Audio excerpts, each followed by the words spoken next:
नमस्कार मित्रों। तो आइए आज देखते हैं कि क्लास 10 का मैथ जो त्रिकोणमिति के कुछ अनुप्रयोग का सवाल है, सवाल नंबर 8। इसको आज हल करेंगे। तो सबसे पहले क्या करते हैं कि सवाल को पढ़ लेते हैं। आप भी अपने बुक में देखिएगा, मैं भी अपनी बुक में देखता हूँ। और सवाल है जो एक पेडस्टल के शिखर पर एक 1.6 मीटर ऊंची मूर्ति लगी है। पेडस्टल का मतलब क्या होता है कि जो मूर्ति बनता है उसके नीचे एक ठो खम्भे की तरह लगता है, उसके बाद उस पर मूर्ति स्थापित की जाती है। तो पेडस्टल वो नीचे वाला जो खम्भा रहता है उसी को बोलते हैं। तो 1.6 मीटर की ऊंची मूर्ति लगी है। भूमि के एक बिंदु से मूर्ति के शिखर का उन्नयन कोण 60 अंश है। यानी कि भूमि का एक बिंदु लिया जाता है। जैसे सवाल नंबर आप लोग साथ में देखे होंगे कि एक बिंदु था, एक भवन थी, भवन के ऊपर भी एक मीनार था, मतलब संचार मीनार। उसके शिखर और तल से हम लोग कोण बनाए थे। उसी प्रकार से ये भी है कि पेडस्टल है, पेडस्टल के ऊपर एक मूर्ति है, उसके शिखर से और भवन के यानी पेडस्टल के शिखर, मूर्ति के शिखर और तल से यहाँ पे दो कोण बना है। उन्नयन कोण 60 है। उसी बिंदु से पेडस्टल के शिखर का उन्नयन कोण 45 है। तो इसको हल करना है, इसका ऊंचाई भी बताना है। किसका ऊंचाई? पेडस्टल का ऊंचाई। तो बस आइए इसको हल करते हैं हम लोग कि क्या होता है। तो देखिए, एक भूमि का बिंदु ले लेते हैं। ठीक, भूमि का बिंदु है और यहाँ पे एक पेडस्टल है। ये पेडस्टल है। अब पेडस्टल के ऊपर क्या है कि एक मूर्ति स्थापित हुई है। यहाँ पे ये मूर्ति है। ठीक, अब यहाँ से जो यहाँ है, ये तो हमको पता नहीं दूरी कितना है, तो हम कहेंगे कि यहाँ से यहाँ तक की दूरी हम मान लेंगे कि यक्स है। ऐसा क्यों कर रहे हैं हम बाद में बताएंगे, अभी ठीक चित्र बना लेंगे तब। अब क्या बोला है कि या एक बिंदु से यहाँ की दूरी, ये यहाँ से यहाँ की दूरी बोला है, जो ये कोण जो बोला है ये 45 अंश है। और ये जो मूर्ति का तल है और शिखर से, मूर्ति के शिखर से यहाँ का जो कोण है ये दिया है पूरा, कितना दिया है? 60 दिया है। 60 कुछ इसी प्रकार से बनेगा। ये है जो पेडस्टल है, यहाँ पे लिख दीजिए पेडस्टल, ताकि समझ में आए कि ये बना क्या है। पेडस्टल है और ये है जो, ये है मूर्ति, ये मूर्ति है। ठीक, अब इसका नामकरण थोड़ा सा कर लेते हैं, ए बी सी। एक चीज और इसमें दिया है कि मूर्ति का जो था, ये देखिए मूर्ति का ऊंचाई जो दिया था इसमें, यहाँ से यहाँ, ये मूर्ति है तो यहाँ से यहाँ तक का ऊंचाई जो है यहाँ पे दे दिया। इसको मैं हटा दे रहा हूँ, यहाँ पे ऊंचाई लिखूंगा। यहाँ से यहाँ तक का ऊंचाई 1.6 मीटर दिया है। हमको ये ज्ञात करना है कि पेडस्टल की ऊंचाई कितनी है। यहाँ पे ये पेडस्टल था, आप लोग ध्यान रखिएगा। पेडस्टल की ऊंचाई हमको नहीं पता है, इसको मान लेंगे हम एच। ठीक, एच मान लिए। यहाँ पे हमको पता था कि ये यक्स, क्योंकि ये क्यों लिए थे यक्स? क्योंकि ये जो है ये भुजा, भुजा बी सी, ये सब में कॉमन है। यहाँ पे डी लिख देते हैं। ये सब में कॉमन है, जैसे कि इस भी त्रिभुज में कॉमन है, ये भी त्रिभुज पूरे वाले में भी कॉमन है। तो यहाँ से मैं थोड़ा सा इसको हाईलाइट करूंगा ताकि दो त्रिभुज आप लोग को दिख सके साफ साफ। यहाँ पर थोड़ा सा इसमें ब्लू डाल देता हूँ ताकि ये दिखे कि हाँ दो त्रिभुज इसमें है। ठीक, तो यहाँ से यहाँ तक ये जो था ये एक त्रिभुज है। ठीक, अब दिख रहा होगा कि ब्लू वाला एक त्रिभुज है और एक पूरा ब्लैक वाला त्रिभुज है।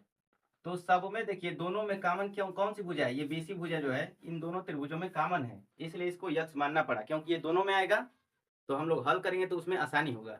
तो आइए इसको हल करते हैं। सबसे पहले लेंगे हम छोटे वाले को, ले लीजिए, कोई किसी को भी लेके हल कर सकते हैं। ठीक है, तो हम छोटे वाले को पहले ले लेंगे। ठीक, यानी त्रिभुज डी बी सी ले लेंगे हम लोग। त्रिभुज डी बी सी में क्या दिया है, क्या ज्ञात करना है, बस इसी में रिलेशन हमको देखना रहता है। ये ज्ञात करना है, ये भी ज्ञात करना है। इन्हीं दोनों में रिलेशन देखेंगे तो ये क्या होगा और ये क्या होगा, आधार लंब कर्ण में से क्या होगा। तो देखिए यहाँ पे ये 90 अंश का कोण जो बनाया है, इसके सामने वाली भुजा ये कर्ण हो जाएगी। आप लोग को पता हो गया होगा, क्योंकि हर सवाल में ये बताता आ रहा हूँ। और ये जो है ये लंब हो जाएगा, क्यों? क्योंकि ये आधार है। और आधार कैसे है? देखिए, जिस भी भुजा पे अगर दो कोण बन जाए उसी भुजा को हम लोग आधार बोलते हैं। और 90 अंश के सामने वाली भुजा को हम लोग क्या बोलते हैं? 90 अंश यानी 90 अंश के कोण के सामने वाली भुजा को कर्ण बोलते हैं। बाकी जो बचा उसको लंब बोलते हैं। तो आइए इसको देखते हैं कि लंब अब बटे में आधार है, यही दोनों में रिलेशन चाहिए, क्योंकि यही दोनों ज्ञात करना है। और बराबर होता क्या है? ये होता है टेन थीटा। लंब बटे आधार क्या होता है? टेन थीटा होता है। तो आइए इसको हल करते हैं। तो लंब कितना दिया है? एच है, इसका आधार कितना है नहीं पता है, यक्स है। टेन, टेन है जो 45 अंश है, ये हमको दिया था। एच बटे एक्स बराबर, यहाँ पे टेन 45 का मान 1 हो जाएगा, यहाँ पे ये गुणा कर दीजिए, यानी एच बराबर एक्स हो गया। इसको हम लोग रखे रहेंगे, जब अगला हल करेंगे उसमें मान रख देंगे और आंसर हमारा आ जाएगा। ठीक, अब अगले वाले को हल करते हैं, यानी पूरे बड़े वाले त्रिभुज को हम लोग लेंगे। क्या लेंगे? ए बी सी में लिखेंगे त्रिभुज ए बी सी में। अब इस त्रिभुज में हमको क्या दिया है, क्या ज्ञात करना है, तो हम लोग ये हमको दिया है क्योंकि यहाँ पे थोड़ा सा दिया है और ये भी, और ये हमको ज्ञात करना है इन्हीं दोनों में रिलेशन। तो यहाँ पर जब AC की लंबाई देखेंगे हम लोग तो इसमें 1.6 को ऐड करना पड़ेगा, यानी हो जाएगा 1.6 प्लस h होगा कुछ ऐसा। क्योंकि जब A से C की दूरी ले रहे हैं तो यहाँ पे ये भी आ गया और ये भी आ गया, दोनों तो ऐड होंगे ना, तभी ना ये पूरा दूरी होगा, इसलिए 1.6 प्लस h होगा। तो लंब के स्थान पे क्या लिखेंगे? लंब बटे आधार होगा, पहले तो इसको जान लेते हैं। बराबर कितना होगा? लंब बटे आधार को बोलते हैं हम लोग tan थीटा।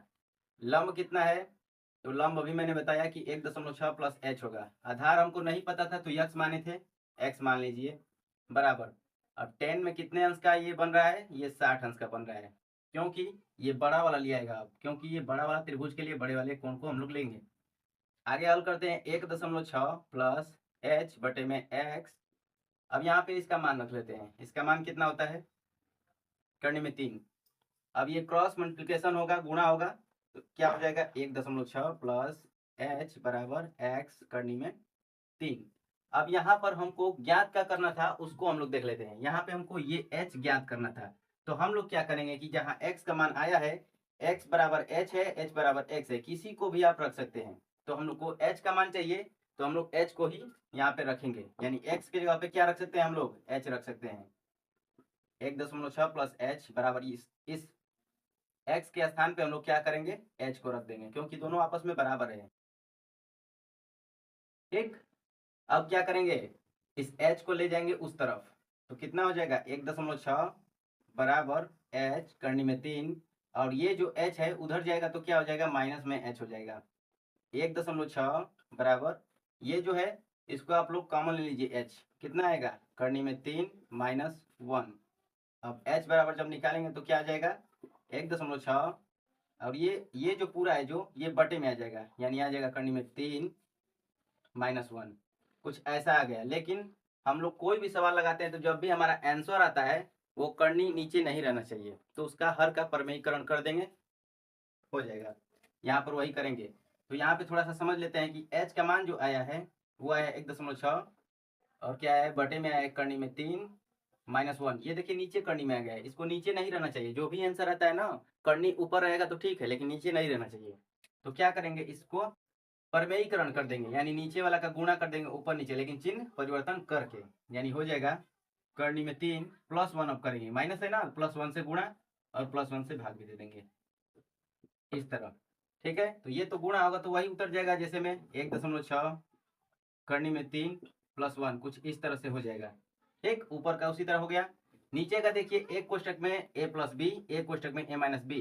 तो हम लोग इसे क्या कर सकते हैं? इसे कह सकते हैं कि कोष्टक में a का स्क्वायर माइनस b का स्क्वायर, कुछ इस तरह लिख सकते हैं, क्योंकि एक कोष्टक में a माइनस बी है, एक कोष्टक में a प्लस बी है। यहाँ पे ये वाला सूत्र लग जाएगा। अब यहाँ से थोड़ा सा हल कर लेते हैं तो आ जाएगा 1.6 करने में 3 प्लस 1। अब ये देखिए, करनी में 3 का जब भी स्क्वायर करेंगे तो वो 3 देगा हमको, क्योंकि यहाँ पे थोड़ा सा समझ लेते हैं। करनी में 3 गुणते करनी में 3 अगर करेंगे तो रूट में अगर एक ही चीज रहेगा और 2 बार गुणा होगा तो वो रूट से बाहर निकल जाता है, कुछ इस तरह। इसी प्रकार से ये स्क्वायर था, ये 3 हो गया, माइनस में एक का स्क्वायर एक ही होगा, इसको हटा देते हैं। एक का स्क्वायर एक ही होगा, क्या बचेगा? 1.6 यहाँ पे करनी में 3 और प्लस में 1, अब बटे में क्या हो जाएगा? 3 में से एक घट जाएगा तो 2 हो गया। अब 2 से क्या करेंगे? इस 16 को कटा देंगे तो क्या आ जाएगा? 0.8, यहाँ पे 3 प्लस 1, और ये जो आया हमारा h का मान आ गया है। यहाँ पे थोड़ा सा अच्छे से लिख देते हैं, h बराबर ये हो जाएगा 0.8, ये करनी में 3 और प्लस 1, ये हमारा आंसर आ गया है। अब देखिए, जो करनी था वो ऊपर चला गया है, नीचे करनी नहीं है। यही करने के लिए सिर्फ इतना करना पड़ा हमें, नहीं तो ये भी जो था ये भी सही था, लेकिन नीचे जो करनी आता है वो सही नहीं माना जाता है, उसको ऊपर करना ही होता है, तो इसलिए परमेयीकरण करके इसको ले आए। आइए इसको फिर से एक बार रिवाइज मार लेते हैं, आप लोग स्क्रीनशॉट ले सकते हैं अपना। तो चलिए इसको रिवाइज करते हैं, देखते हैं इसमें क्या क्या हुआ है। तो सबसे पहले हमको दिया था एक पेडेस्टल पे एक मूर्ति लगी थी जिसकी ऊंचाई थी 1.6 मीटर। एक बिंदु से, भूमि के एक बिंदु से इसका कोण जो बन रहा था, एक था तल से बन रहा था 45 और शिखर से बन रहा था 60। तो ऐसे ऐसे चित्र बनाया मैंने। यहाँ पर जो मूर्ति लगी थी इसका ऊंचाई दिया था हमको, इस पेडेस्टल की ऊंचाई हमको ज्ञात करना था।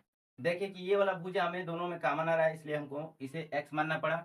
अब क्या किया है कि त्रिभुज लिए हैं, छोटे वाले त्रिभुज को, तो इसमें लंब बटे आधार का रिलेशन बन रहा था जो कि होता है tan थीटा।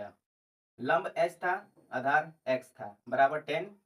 थीटा का मान यहाँ पे 45 दे दिया था, तो 45 यहाँ पे 45 अंश का मान रखा है, x का मान h आ गया, x बराबर h चाहे h बराबर x, दोनों में से कोई भी आप कह सकते हैं। अब त्रिभुज ए बी सी लिए हैं, दूसरे वाले त्रिभुज को, बड़े वाले को, इसमें भी लंब बटे आधार बना रिलेशन जो tan थीटा देता है। लंब यहाँ पर पेडेस्टल की ऊंचाई और मूर्ति की ऊंचाई दोनों को जोड़ना पड़ा, क्योंकि लंब जो बना था ये लंब जो बना था ये दोनों को मिलाकर पूरा बना था। बटे में वही चीज है, आधार x ही माने थे और थीटा के स्थान पे tan 60 अंश रख दिए।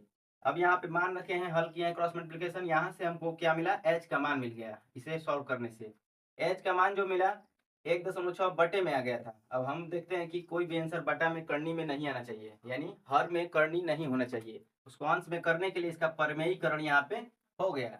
यहाँ से प्लस प्लस करके गुणा होता है, क्योंकि माइनस रहता है तो प्लस और प्लस रहता है तो माइनस। वही किए हैं, यहाँ पे हल किए हैं, यहाँ पे ये आंसर आ गया जो कि बिल्कुल परफेक्ट होगा।